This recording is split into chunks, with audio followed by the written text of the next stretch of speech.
येण्यास तुम्हाला भाग पाडली। आज 51वा दिवस आहे सर, 52वा दिवस आहे। अजूनही आमचा निर्णय होत नाही। उद्याची जी बैठक लागली होती तीही काही तांत्रिक कारणामुळे पोस्टपोन झालेली आहे। सीएस चीफ सेक्रेटरी बरोबर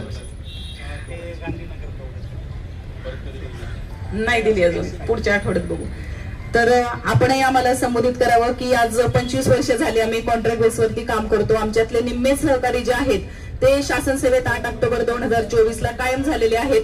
ते आम्हाला ज्युनियर असून सुद्धा त्यांना न्याय मिळाला, पण आम्हाला सिनियर असून आम्हाला अजूनही न्याय मिळत नाही। आज शिक्षण व्यवस्थेचा सगळा गाडा आम्ही ओढत असू, पण तरी सुद्धा आम्ही जेव्हा शासन सेवेत कायम करा ही मागणी शासनाकडे केलेली आहे, त्याचा अभ्यास समितीचा अहवाल सुद्धा सादर झालेला आहे। त्याच्यावर 3 बैठका होऊन सीएम साहेबांच्या दरबारी आज तो अहवाल गेलेला आहे। आमचं म्हणणं इतकंच आहे की त्या अहवालात जसं सांगितलं आहे की ज्यांची 10 वर्ष सेवा पूर्ण झालेली आहे कॉन्ट्रॅक्ट बेसवरती, की त्यांना रिक्त जागांवरती सामावून शासन सेवेत कायम करा। तर त्या मागणीसाठी आम्ही 9 मार्च पासून इथे बसलेलो आहोत। अतिशय तुटपुंजा मानधनात आम्ही काम करत आहोत। आज पाहिलं तर हे पेंडलचं भाडं भरणं सुद्धा आम्हाला अशक्य असून सुद्धा एक जिद्द म्हणून आम्ही इथे बसलेलो आहोत। तर आपल्या माध्यमातून आम्हाला मार्गदर्शन करावं। त्याचप्रमाणे आपला जो दणदणीत आवाज आहे त्या दणदणीत आवाजात मंत्रालयातही थोडंसं आमची बाजू मांडावी आणि लवकर न्याय मिळवून द्यावा ही विनंती।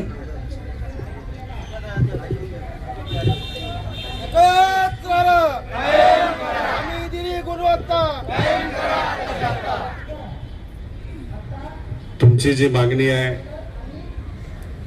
ती मागणी का महत्वाची आहे, कारण 2024च्या आधी कदाचित तुमच्या बरोबर 6 ते 7 हजार लोक होती आणि त्यातली 50% लोक ही कायम झाली। मग काही लोकांना एक न्याय आणि दुसऱ्यांना दुसरा न्याय असं होत नसतं। न्याय जर द्यायचा असेल तर सगळ्यांना समान न्याय देणं फार महत्वाचं असतं। त्यामुळे तुमची मागणी महत्वाची आहे, होण्यासारखी आहे। फक्त थोडासा पाठपुरावा आपल्याला करावा लागेल।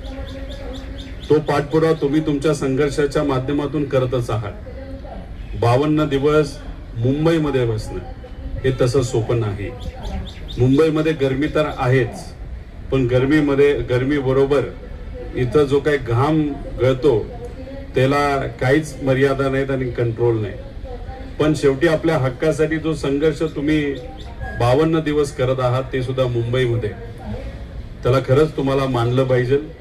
आणि एवढा जर संघर्ष तुम्ही करत असाल तर तुम्हाला न्याय 100% त्या ठिकाणी मिळेल।